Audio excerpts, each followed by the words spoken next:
So hello everyone. Fine arts की जो 11th class की एनसीईआरटी है फाइन आर्ट्स की, उसका आज हम चैप्टर नंबर 3 डिस्कस करने वाले हैं और चैप्टर का नाम है मॉडर्न आर्ट।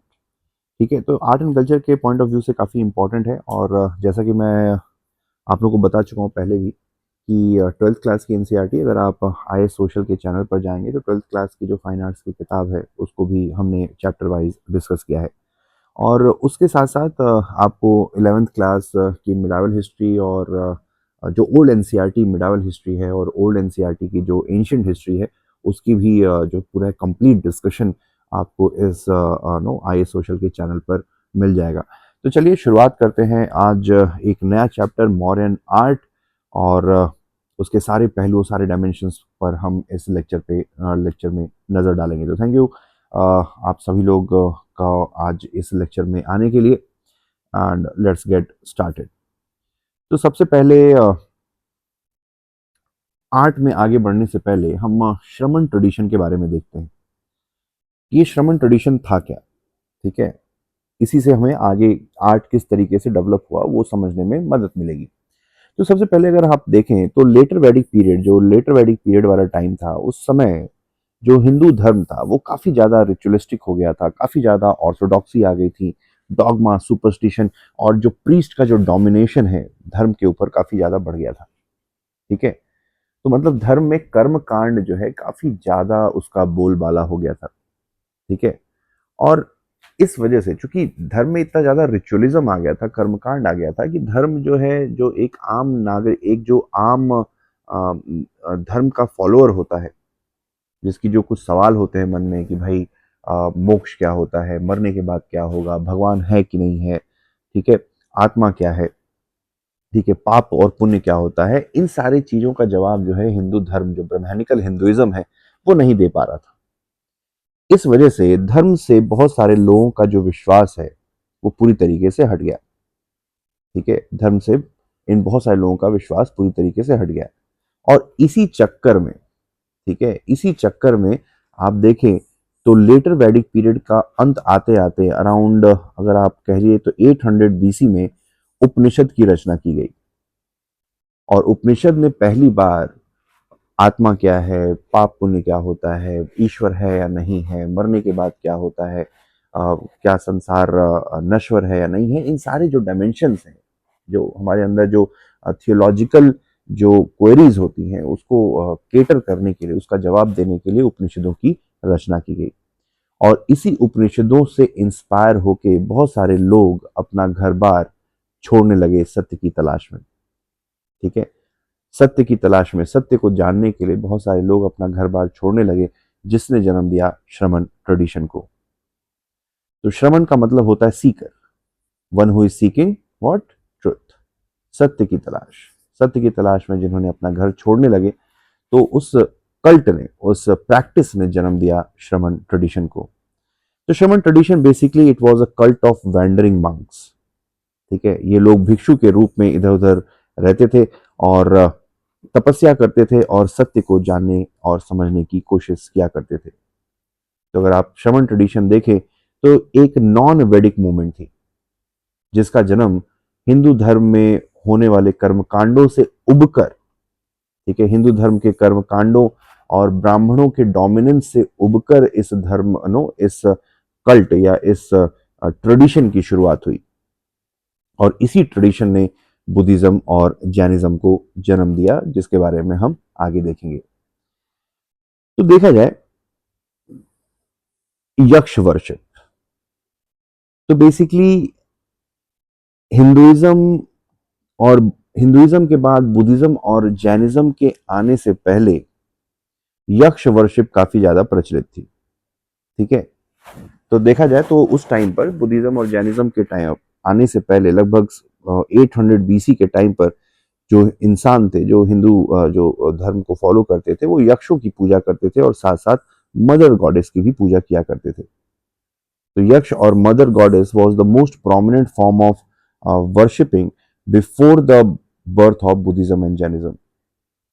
ठीक है, हालांकि फिर बाद में आगे चलकर बुद्धिज्म और जैनिज्म का जन्म होता है। और बुद्धिज्म और जैनिज्म के जन्म होने के बावजूद भी अगर आप देखें तो यक्ष worship was a very common form of worship, ठीक है। और बुद्धिज्म और जैनिज्म के आने के बाद भी बहुत ज्यादा फर्क तो नहीं पड़ा, लेकिन हाँ ठीक है, यक्ष वर्शिप अब उतनी इंपॉर्टेंट नहीं रही और बुद्धिज्म और जैनिज्म का फिर जन्म हो जाता है, ठीक है। बाद में अगर आप आगे देखें, जैसा कि इस फोटो में आप देख सकते हैं कि बुद्धिज्म और जैनिज्म के आने से पहले यक्ष वर्शिप और मदर गॉडेस की पूजा was the most prominent form of worshipping, ठीक है। बुद्धिज्म के आने के बाद यक्षों की पूजा अभी भी कंटिन्यू रही, लेकिन साथ साथ में बुद्धिज्म और जैनिज्म दो नए धार्मिक दो नई रिलीजियस फिलॉसफी का भी जन्म हुआ। अब सवाल आता है कि ये यक्ष थे कौन। तो बेसिकली यक्षों को डेमी गॉड्स माना जाता है। डेमी गॉड्स का मतलब है नहीं वो इंसान है, नहीं वो भगवान है, बीच का कुछ भी समथिंग। अब कुछ हिस्टोरियंस का मानना है कि यक्ष वर्शिप आई क्यों, यक्ष थे कौन।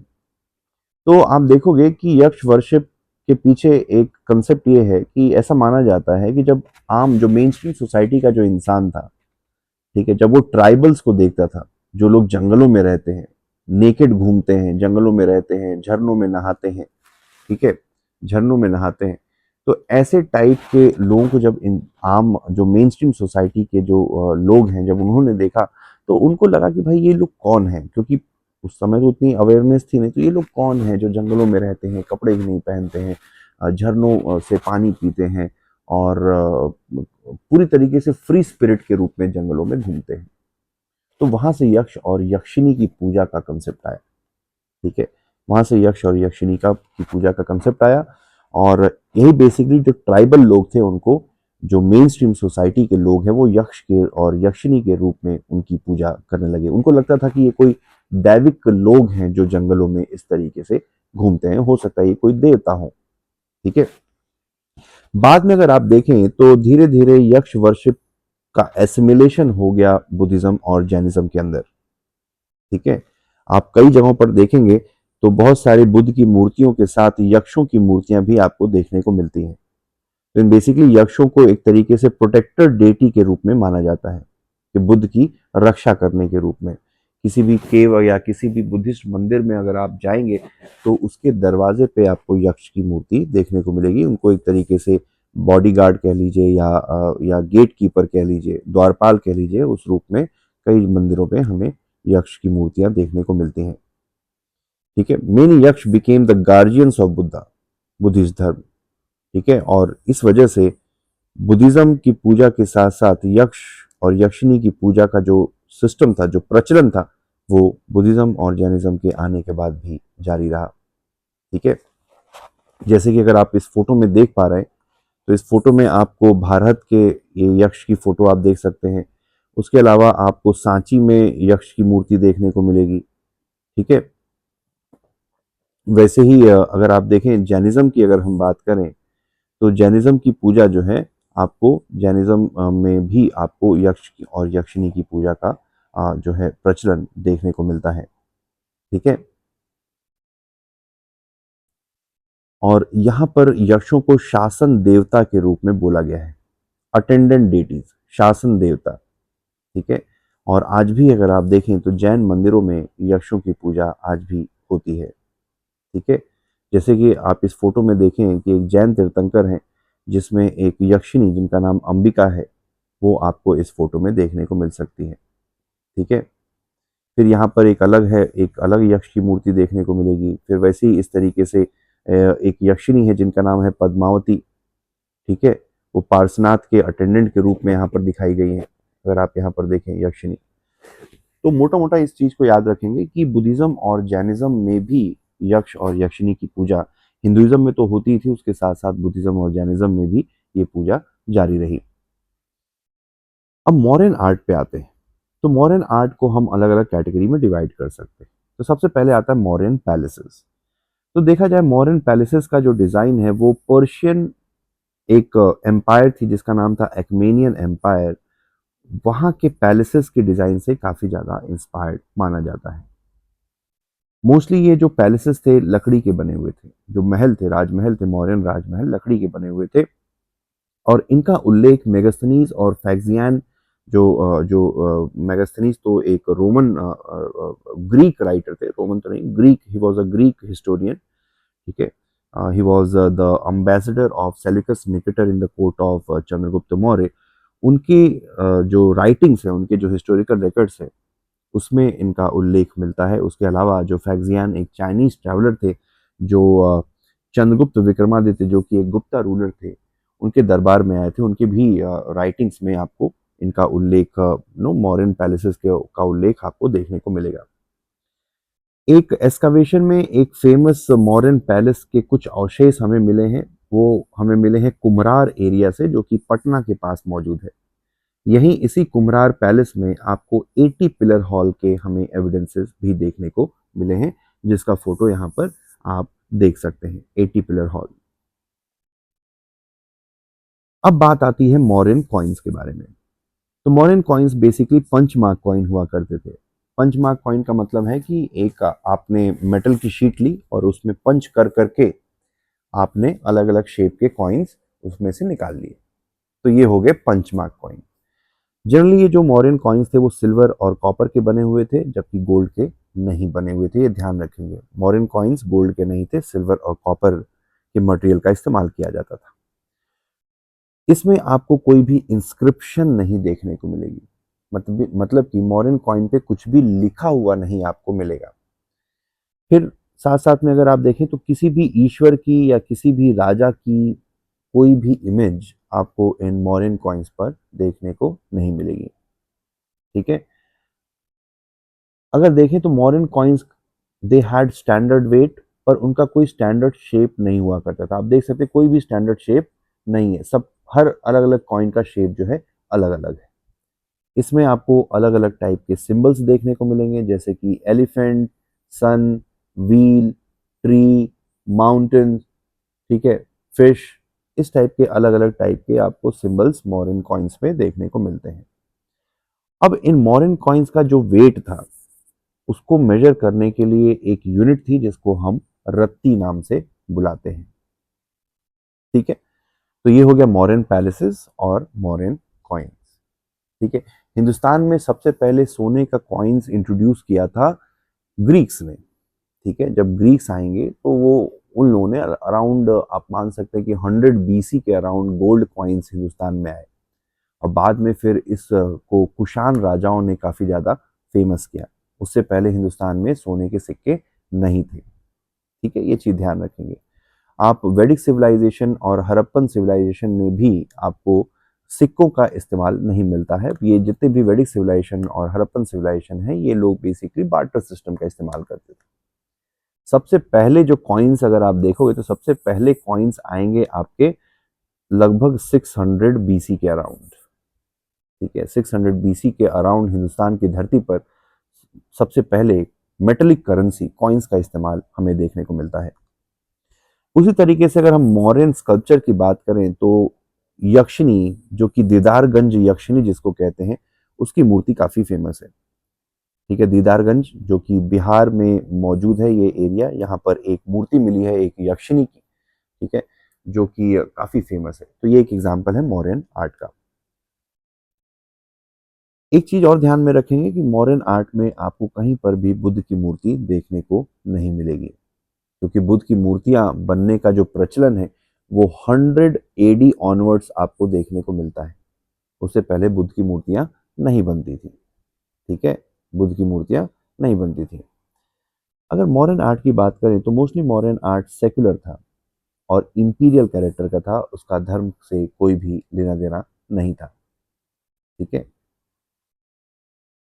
उसी के अलावा एक चीज़ और ध्यान में देखने को मिलेगी कि आपको किसी भी धर्म, चाहे बुद्धिज़्म हो, चाहे हिंदुइज़्म की जो देवी देवता हो, उनमें से किसी की भी मूर्ति आपको मॉडर्न आर्ट में देखने को नहीं मिलती है।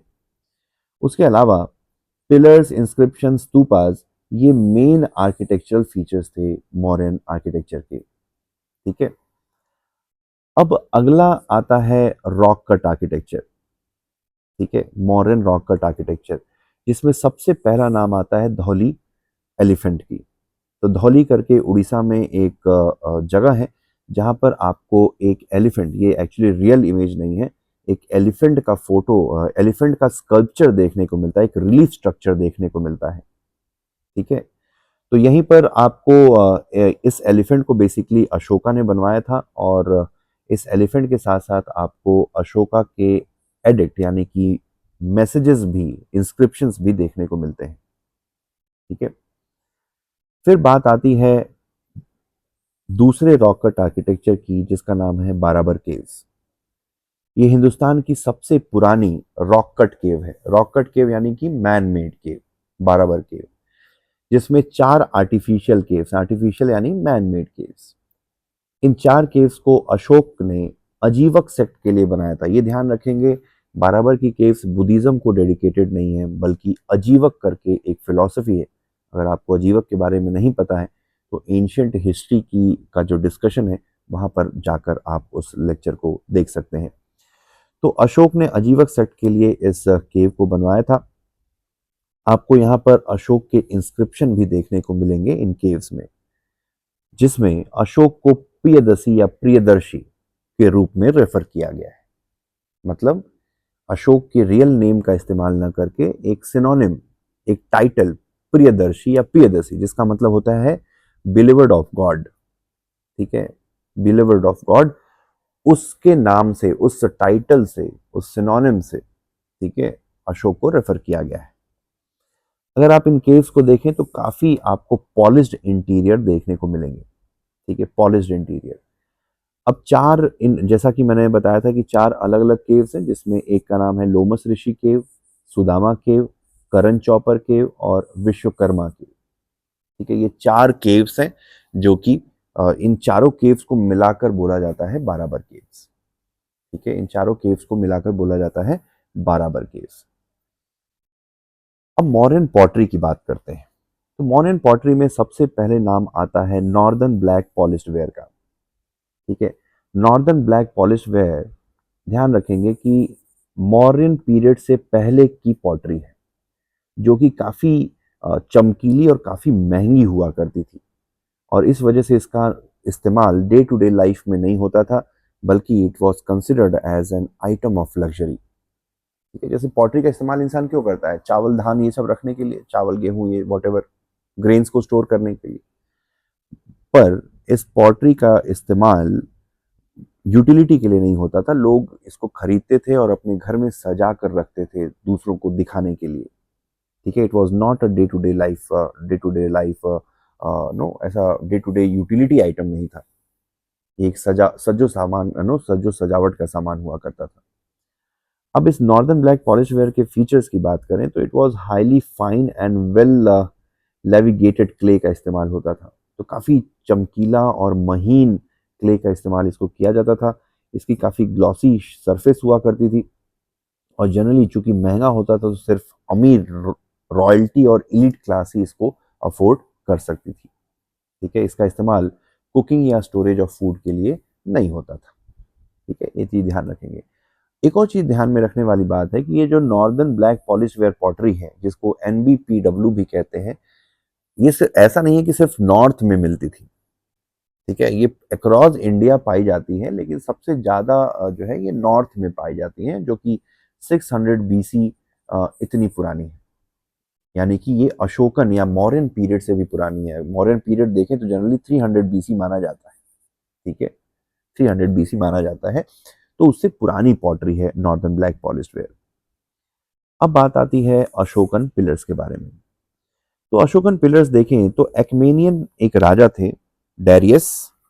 ठीक है, एक्मेनियन राजा थे। एक्मेनियन, जैसा कि मैंने बताया कि एक पर्शियन एम्पायर थी। ठीक है, एक्मेनियन एम्पायर, तो उसके राजा थे डेरियस। तो उन्होंने सबसे पहले पिलर्स को इरेक्ट कराना शुरू किया। तो ऐसा माना जाता है कि जो अशोक ने पिलर्स बनवाने का जो चलन शुरू किया, वो एक्मेनियन राजा डेरियस से इंस्पायर होकर किया था। ठीक है, अब अशोकन पिलर्स को आप इन 4 कैटेगरी में डिवाइड कर सकते हैं। पहला, जिसमें टॉप पे जानवर बना हुआ है। दूसरा, जिसमें टॉप पे कोई जानवर नहीं बना है। तीसरा, जिस पे कुछ अशोक ने लिखवाया है। चौथा, जिस पे कुछ भी नहीं लिखवाया। तो इन 4 कैटेगरीज में मोटा मोटा आप अशोकन पिलर्स को कैटेगराइज कर सकते हैं। अगर आप देखें तो कुछ पिलर्स पे आपको लायन देखने को मिलेंगे, जैसे कि सारनाथ का जो पिलर है, या लौरिया नंदनगढ़ जो कि बिहार में लोकेटेड है वो पिलर, या बसारा बखीरा ये भी बिहार में मौजूद है। तो ये 3 जगहों पे हमें ऐसे पिलर्स मिले हैं जहाँ के टॉप पे, जिसके टॉप पे लायन बना हुआ है। वैसे उत्तर प्रदेश में एक पिलर मिला है जिसको संकिसा करके एक जगह है, वहाँ के उस पिलर के टॉप पे बना है एलिफेंट, तो इसको एलिफेंट पिलर कहा जाता है।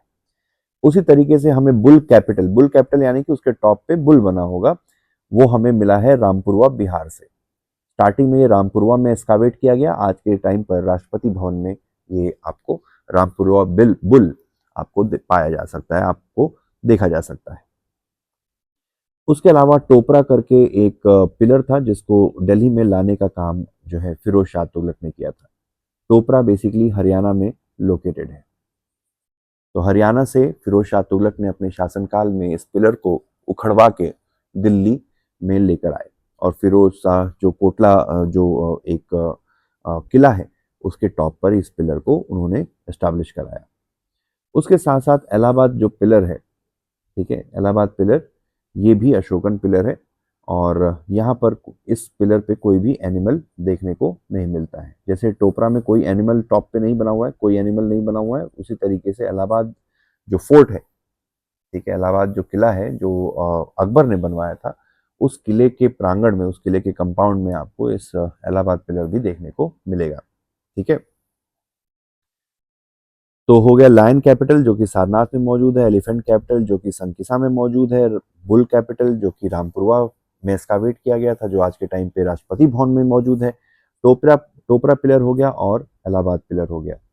ध्यान देने वाली बात यह है कि ये वही इलाहाबाद पिलर है, ठीक है, ये वही इलाहाबाद पिलर है जिस पे आपको समुद्रगुप्त, अशोक, समुद्रगुप्त और जहांगीर, इन 3 लोगों के इंस्क्रिप्शन देखने को मिलते हैं।